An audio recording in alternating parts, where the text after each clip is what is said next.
31ª parte. Perfil profético del tiempo del fin según la profecía de Daniel. Recordando siempre cómo es visto Daniel en esta parte de la profecía, como Daniel, el profeta del tiempo de los gentiles. En nuestra meditación sobre el escenario profético del tiempo del fin, estábamos considerando en esta oportunidad el capítulo 8 acerca del cuerno pequeño identificado. Un rey de furioso semblante. Leemos para esto la referencia en Daniel capítulo 8, versículo 22 al 25.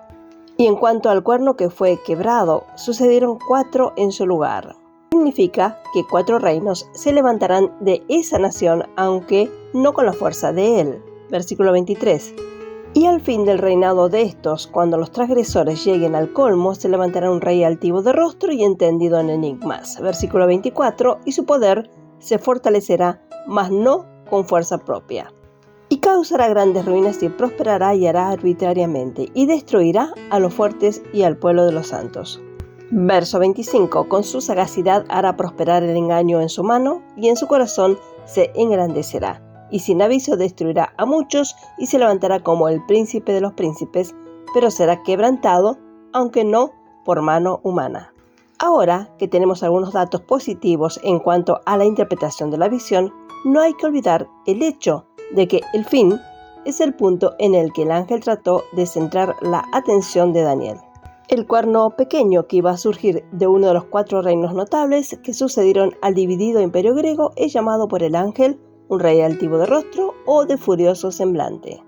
Vemos en la primera parte de la imagen en movimiento la parte detallada que este cuerno pequeño llega a ser poderoso en Oriente, esto es Babilonia. En el sur, esto es Egipto, y en la tierra deseable, pero las porciones norte y oeste no se mencionan en este sentido. Por lo tanto, llegamos a la conclusión de que el rey de mala fama proviene de una de estas secciones del imperio, es decir, de Grecia o de Asia Menor.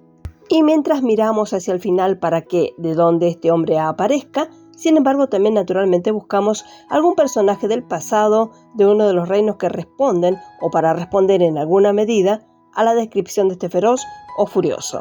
Y hubo tal personaje en el pasado como la historia así lo declara. Este es Antíoco Epífanes, que encaja en este lugar tan maravillosamente. Él vino de Siria, uno de los países de Asia Menor, la partición norte del imperio griego. Es conocido por su crueldad a los judíos y sacrilegio a su casa de culto y la profanación de la Tierra Santa, que son historia común. Muchos expositores de la Biblia insisten en que la carrera del cuerno pequeño se ha cumplido en este rey de Siria. Sin embargo, y si nosotros no ponemos los ojos tenazmente en las palabras pronunciadas por el ángel en cuanto al último fin o el final de la indignación, nosotros también podremos ser inducidos a error sobre su aplicación.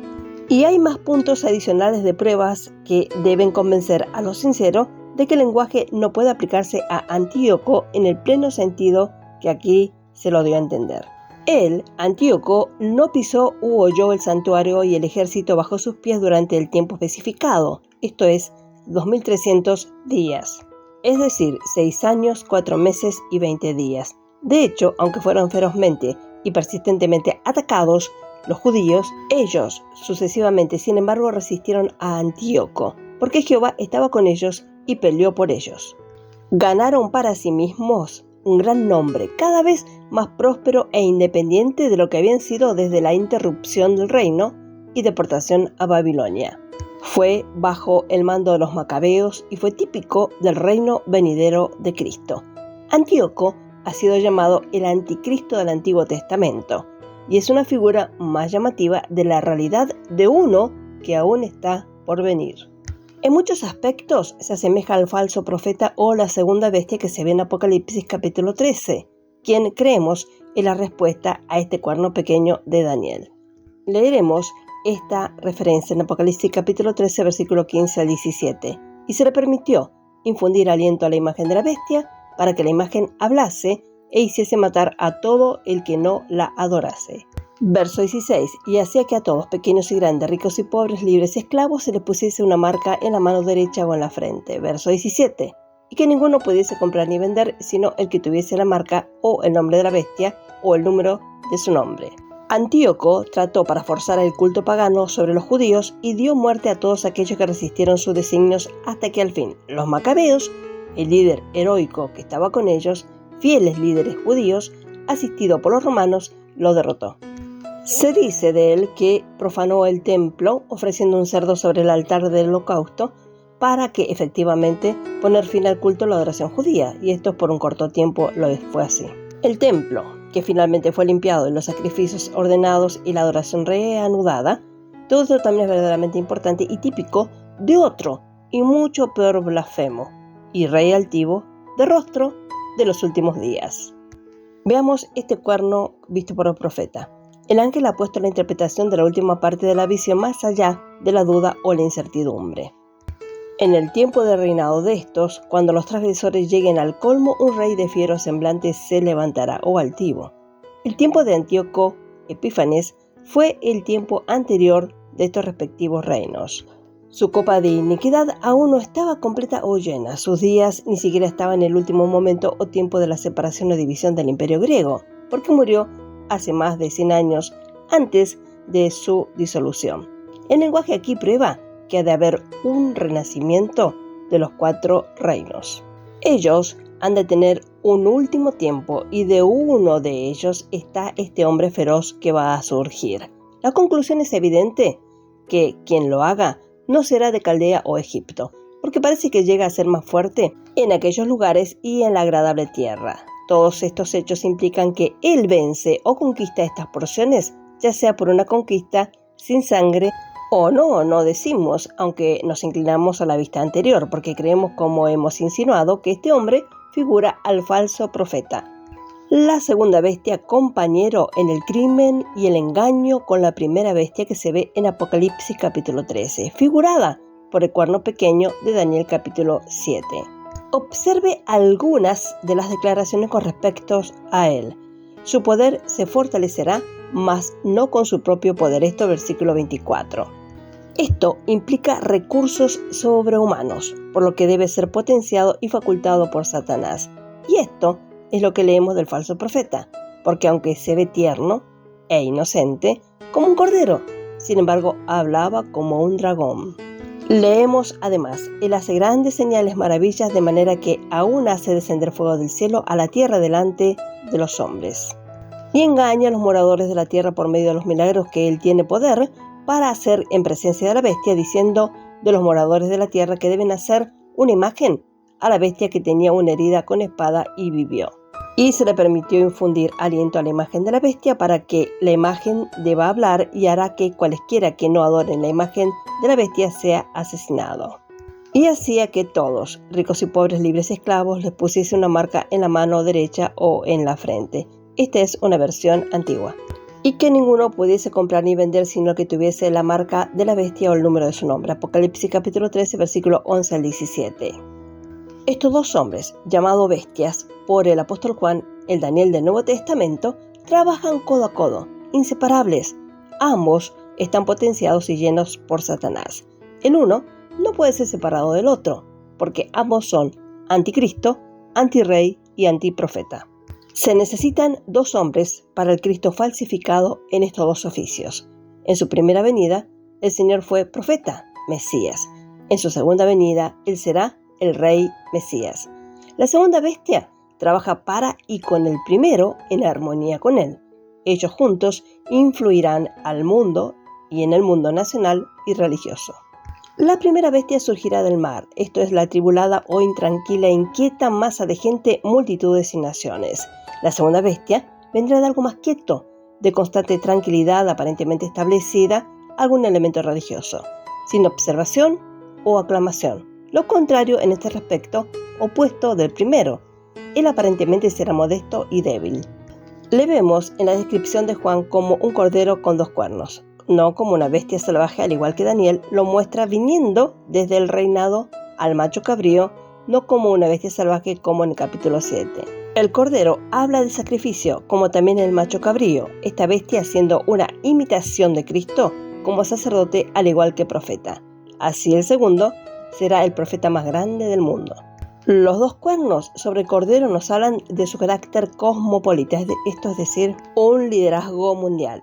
Él es para todos los hombres, tanto judíos como gentiles, así como la primera bestia será el conquistador más grande del mundo, el emperador del imperio. A los ojos de los hombres, estos dos altos sujetos serán grandes personajes, serán superhombres. El mundo obedecerá a uno y adorará al otro.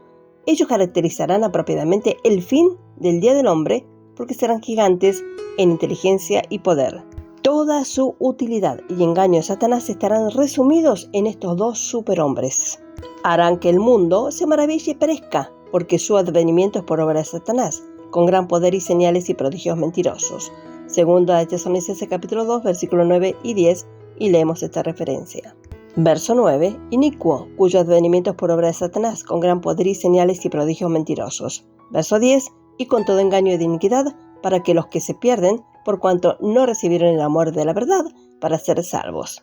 Mientras que este último es especialmente significativo de la segunda bestia, sin embargo, es por el mismo poder, el de Satanás, que la primera bestia se le es dado su lugar de autoridad. Estos dos hombres son mencionados y sus respectivos oficios notados por diversos escritores y siempre en conexión el uno con el otro. Jesús habla de ellos juntamente, llamando a la primera bestia un ladrón y un lobo, y a la segunda bestia el pastor asalariado, que huye cuando el peligro se aproxima, esto es, en contraste con el buen pastor, quien muere y da su vida por las ovejas. El apóstol Pablo habla de ellos también como fue anunciado. Llama a la primera bestia el hombre de pecado, el hijo de perdición, estrechamente asociándose con aquel malvado, la segunda bestia, quien el Señor va a consumir con el espíritu de su boca y destruirá con el resplandor de su venida. Segunda de Tesalonicenses capítulo 2. Además, en Job tenemos estos dos hombres conectados nuevamente, figurados por dos grandes bestias, gigantes. Este es el Behemoth, que significa bestia colosal o animal terrestre, que se lo puede percibir en el capítulo 40, versículo 15 al 24 de Job, y el Leviatán, que significa un animal que se enrolla, una bestia del mar, que se puede ver en el capítulo 41. David también habla de ellos como el hombre violento, el rey o la primera bestia, y el hombre malo, el altavoz o hablador malo, el profeta o la segunda bestia.